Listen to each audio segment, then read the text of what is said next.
Praise the lord. ఈ రోజు దేవుని వాక్యము, ఎదుటి వారికి మేలు చేయవలెను, ఎవడును తన కొరకే కాదు ఎదుటి వాని కొరకు మేలు చేయ చూచుకొనవలెను. 1 కొరింథీ పత్రిక 10వ అధ్యాయము 24వ వచనం. ప్రక్క వారిని పట్టించుకునే సమయం లేని దినాలలో జీవిస్తున్నాము. అయితే క్రైస్తవులమైన మనము మాత్రము ఈ లోక సంబంధమైన వ్యక్తుల వలె కాక క్రీస్తును పోలి నడుచుకొనవలెను. మనము ఎల్లప్పుడూ మన కొరకు, మన కుటుంబం, మనవారి కొరకే కాదు గాని క్రీస్తు ఏ విధంగా సంఘమును ప్రేమించాడో, ఒకప్పుడు దేవునికి దూరస్తులమైన మనలను క్షమించి ఏ విధంగా ప్రాణం పెట్టాడో, ఆ విధంగానే మనము కూడా మన శత్రువులను సహితము ప్రేమించి ఇతరులకు మేలు చేస్తూ ఉండవలెను. కనుక ఇక నుండి మనము కేవలం మన కొరకు మాత్రమే కాదు గాని ఎదుటి వారి కొరకు కూడా మేలు చేయవలెను. ప్రార్థన.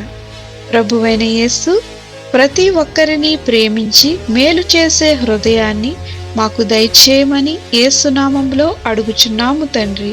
ఆమేన్.